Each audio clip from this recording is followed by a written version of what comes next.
All the properties at Keller Williams Realty in Nashville, Music City. One of the reasons why I keep my guitars behind me, well, it's not because I'm in Music City. I would honestly have them behind me if I was in, Timbuktu or whatever, because I love music. I'm a guitarist. I'm a musician. I like to keep it behind me as a reminder of who I am, which kind of leads me to today's topic, and that is we're going to talk about authenticity. We're going to talk about systems and coupling the two, and honestly, how you can use those as you plan your 2024 real estate world. I want to lead off with a quote that I just absolutely love. It's from a book called The Future of Leadership by Joshua Medcalf. If you haven't read any of his stuff yet, do yourself a favor, please do so. Pick up one of his books. Some of my favorites are Win in the Dark, Pound the Stone. The Future of Leadership is right up there, in my opinion. I think it's a phenomenal book. Um, in the book, Joshua says that most people's attempts at authenticity fails because what they see as genuine is actually easy for me to say, a manipulative strategy driven by their own selfish goals instead of a true shift in a heart posture that places other people's needs above their own. So I'm going to read that again since I messed up in the middle. But he said most people's attempts at authenticity fails because what they see as genuine is actually a manipulative, wow, why can't I say this word? A manipulative strategy driven by their own selfish goals instead of a true shift in heart posture that places others' needs above their own. I love this quote, man. I heard this and it just kind of hit me between the eyes. I was like, when in my life have I not lived that way? When am I currently still not living that way? When do I see it out there? It just kind of made me to stop and think. It was one of those quotes that made me to stop and ponder. And um and so again, one more time, see if I can get it right here and not stumble on manipulative. Most people's attempts at authenticity fails because what they see as genuine is actually a manipulative strategy driven by their own selfish goals instead of a true shift in heart posture that places others' needs above their own. And I thought this was important to bring up because I think as we're getting ready for next year in real estate or just our futures in general, we've got to be thinking about who we truly are deep down in our core, our soul, our hearts, and we got to go after that. Not just goals, not just lot, things that life passions, not just things like that, but just in terms of our businesses too. If we've got a certain business that we're building, we've got to tailor that business and those goals based on who we truly are. And so I've got three things that I want to touch on here in terms of coupling systems and authenticity. As we're talking today, I just want to clarify when I'm talking about a system, I'm just going to keep it super broad. And what I'm thinking of when I say a system is just a way of conducting business. You can obviously get super granular when we're talking about systems, but I'm just talking about a way of conducting business. Maybe that way is you always make sure that every buyer you work with is fully pre-approved before you show them even a single home, or that you always pre-qualify your sellers before you meet with them. Whatever it might be, like that's your system. You stick to it. It's just a way of conducting business. So the first thing that I wanted to jump on or to talk about here, I should say, is that I believe that the need for more, or kind of like the undisciplined pursuit of more, ends up bringing a lapse in judgment and frequently a break in the system. And so, what I mean by that is that when we are just going for more's sake, and I love a lot of the coaches I've heard over the years in real estate, and yet one coach that I had heard still kind of irks me. Said about a year or two ago when I was attending a business planning clinic of his, was saying that, well, yeah, if you've been in business for a certain amount of time, just take what you did last year and add 25% or so right in there, whatever number it was, and that's your goal. So, if you did 20 units last year, your goal next year is 25. If you did 50, your goal next year is 62, 65, whatever that number would be. And I say it irks me because that growth, like how is that, where's the authenticity in that growth? That's the undisciplined pursuit of more, in my opinion. That's when we say, hey, we want to sell, we sold 20 homes this year. If we want to sell 25 next year because that extra 25% in income is going to help fund, investment properties and like, hey, awesome. And I know we never know how much we're going to need. I get that. But my point being, if we just say, hey, we want more for more's sake, we got to be kind to something, or else it leads to breaks in the system. And I have a great example. So, uh, I've got clients that we actually just put under contract. So congrats to my clients. I'm excited for them. Great property. We it was about the third or fourth home they'd seen. Now, the funny story about it is that whatever week it was a week or two ago, my wife's out of town for work. So it's just me and my daughter at home. My daughter goes to daycare, so I've got some time during the day to get some things done. But because my wife's out of town, I'm getting everything that I need to get done, done within this about 5 hour block. And I'm knocking everything out when it comes to real estate in this about 5 hour block. So in this one day, I've got a showing scheduled for these clients. I've got a couple other things scheduled as well. About an hour before the showing, he texts me and goes, "Hey, this other house popped up. We'd love to see this too. I'd love to show it to you. Unfortunately, I've got something immediately after, and he was cool with it. It was all good. We kept rolling. We looked at that one property. It didn't work. So we went about our separate ways, and we said, hey, we'll plan to get out at that next one the next day or the following. And the funny thing was, then a couple hours later, I get a text from him. He's like, "Hey, we want to write an offer on this house that we couldn't see today." And I'm like, "Okay." And again, I've got my daughter there, so I'm like, "All right, I gotta wait till I can, till she goes down, so I can call her and all that, or call them and all that." So I call them, and he's like, "You're probably confused," and I'm like, "Yeah, I am. What's going on?" And he tells me, he goes, "Well, after we looked at that one home and it wasn't a fit, and I know you were busy, I just went on Zillow." And we saw the home on there and we just clicked the button and said, "Hey, request a showing." So we did. We requested a showing and an agent met us out there. We loved the home and we want to write an offer. Done. We wrote an offer. We got them under contract. Now you might be thinking, Rob, where in the world are you going with this? How does this have to do with what does this have to do with authenticity? What does this have to do with systems? Let me tell you.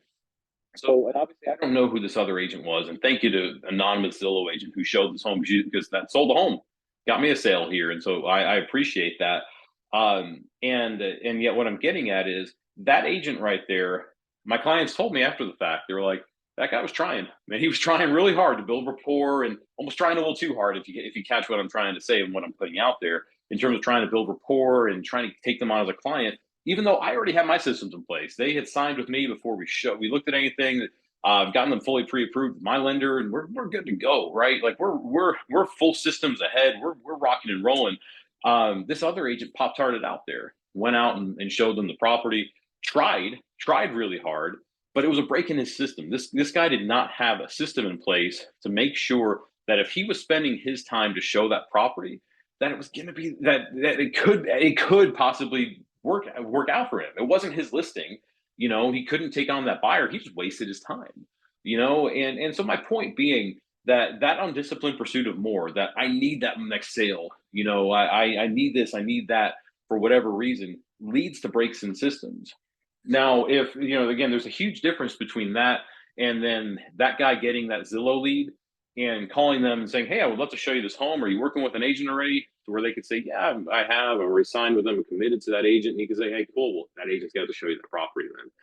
And so that's what I mean. There's a break in that person's system because they're just going for more in an undisciplined way. I believe that the more we go for things in an undisciplined manner, that's when we break our systems. That's when we run ragged. That's when we get burned out. That's when life kind of happens that way. So that was point one. Point two I wanted to get at is now about designing systems. We must design our systems for the life we want to create. Meaning, if you say you want to work only traditional business hours, right? And I know so many in our industry, and I think our industry needs a big old reset button that we can hit because too many in our industry are just like, "I work 24/7, not whatever, blah blah blah." You shouldn't have to. And if you want to work traditional business hours, you should be able to. And just do it. Design your business that way. Set business hours. Set it to where you tell your clients that, "Hey, I'm available traditional business hours." And outside of that, by appointment, and I will make some exceptions as things pop up, but as a general rule, that's when I work. Your clients will understand that.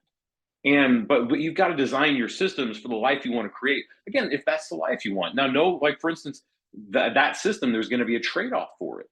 And so meaning that you probably won't be the number one agent in your office, at least as a solo agent, if you're working just 9 to 5, Monday through Friday. There will be somebody out there who's grinding away, working more hours than you, and they're able to sell more just because they have more time. We all have 168 hours a week. if they're spending a larger percentage of that 168 in the world of real estate than you are, and your skills are equal, your database is equal, they're spending more time in it. They're going to get more results. That's okay. There's nothing wrong with that. Just lean into that. Know that you're building the life you want. Don't compare yourself to them. Don't stop doing that right now, because it doesn't matter what they're doing. That's their life. You have your life. Love your life. Just design it the way that you want it to be. That's what's important. Um, so again, design your systems for the life you want to create, which leads to my last point. We're going to take things full circle to the authenticity, to 2024, to what your business, your life, everything could look like in 2024. And that's, you need to couple these systems and the life that you want to create with your goals for your business that you desire to build. So what I mean by that is, and again, I'm not trying to get down on anybody who's set goals like this before, but you can't just set your goals for next year by saying, hey, I'm just going to sell 20% more, or I'm going to sell 30% more just because I want to sell 30% more. Like, you've got to have a why behind it. You've got to have a reason. I remember sitting back in an ALC clinic. If anybody who's not familiar with the ALC, the Agent Leadership Council, I was on that for a few years, like 5 years. And one year I sat through this. An awesome agent at my office, great guy, newer agent. He, we get to talking about goals for the year, and this guy had sold, like, he had a good year for a newer agent. He had like 7 million in production. He was doing well, and the office leader goes to him and goes, "So what's your goal for this year?" He goes, 35 million, right? 5 times his goal, which is great. Like, that's an awesome goal. And yet I know he fell super short of it that year. And at the time, I wasn't trying to judge him by any means, but I was thinking to myself, like, you're gonna 5 times your year here. Is that the life you want? If you actually are going after that goal, and that's the goal, the life you want. Like, I know he had young kids at home. Like, he was a great dad from what it looked like, at least from the outside. It's like, are you grinding away, or are you going to fit real estate into your life? Like, are you fitting your life into real estate, or fitting your life? Question. And again, I'm not trying to judge him or anybody who might have a big audacious goal like that. My point is just, you can't have it all in life. You just can't. Nobody has it all. They just don't. Take the most successful person out there. Take, I don't care who, Jeff Bezos. Take Mark Cuban. Take whoever it might be.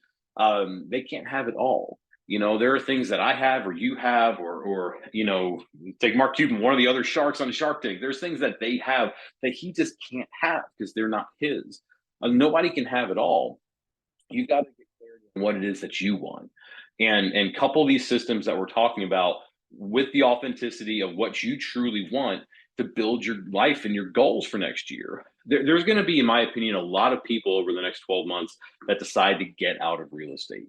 It just is what it is. Unless we see interest rates drop, or a surplus of homes start hitting the market to where there's more units selling, the reality is people are going to decide to get out of the business. And I think a big part of that's going to be they lost track with who they truly are deep down inside. They're measuring themselves up to somebody else, somebody out there that's selling however many units, however many millions in dollars in sales. They're saying that person's doing it. The market's tough. I can't get there. I just need to go step aside and do X, Y, and Z. Guys, you don't have to. I mean, do you need what that person over there is doing, or do you need what you want to do? You've got to ask yourself that question. And I just want to encourage everybody who's seeing this video, push that reset button and know that you can couple what we're talking about today, the ideas of authenticity, with the actual actions of creating systems to build the real estate business and the real estate life that you want. Instead of fitting the real estate world into your life, or instead of fitting your life into the real estate world, fit the real estate world into your life. What I'm trying to say. I will stop rambling. I don't have any clue how long this video was. I just wanted to share that quote, those couple of ideas on authenticity and systems with y'all. As always, if y'all ever want to talk, I'm not here to be your coach. I don't want to be a coach. That's not what I'm doing here. I'm doing here because I want to help this industry. I think our industry is, again, in need of that, pushing that reset button. Let's push that reset button together, one at a time, to just design the lives that we want, and the lives that we want, I should say. And so I'm not trying to be your coach. I'm not trying to sell you some BS program out there. I'm just trying to put good out there. And so I appreciate y'all checking this out. Until next time, we'll talk later. See you.